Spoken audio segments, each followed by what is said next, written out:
મૂંગા જાનવરો પર હાથ ઉપાડતા શરમ નથી આવતી? શરમ તો તમને આવી જોઈએ કે અમે નાતા હોઈએ ત્યારે અમને હેરાન કરવા તમારી ભેંસોને નદીમાં નાખો છો.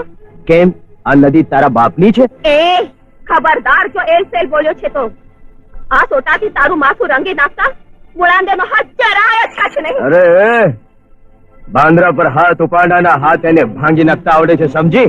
પણ એ કબળાની મારું એટલો નબળો નથી. જ્યાં જ્યાં હાલતી ને થા તારો રસ્તો માપ. આ અબળા એટલી સબળા છે કે એને રસ્તો મપાવનાર હજી સુધી એની માની કુખે જન્મ્યો નથી. ને તારામાં બહુ પાણી હોય ને તો આવજે આવતીકાલે ને અમે નહાતા હોઈએ ત્યારે નાખશે તારી ભેંસોને નદીમાં ને પછી જોઈ લેજે આબળાને તારી મૂછનું પાણી ઉતારે છે કે નહીં. લે, પોતે ભેંસ જેવી છે ને મારી ભેંસ ને મારે.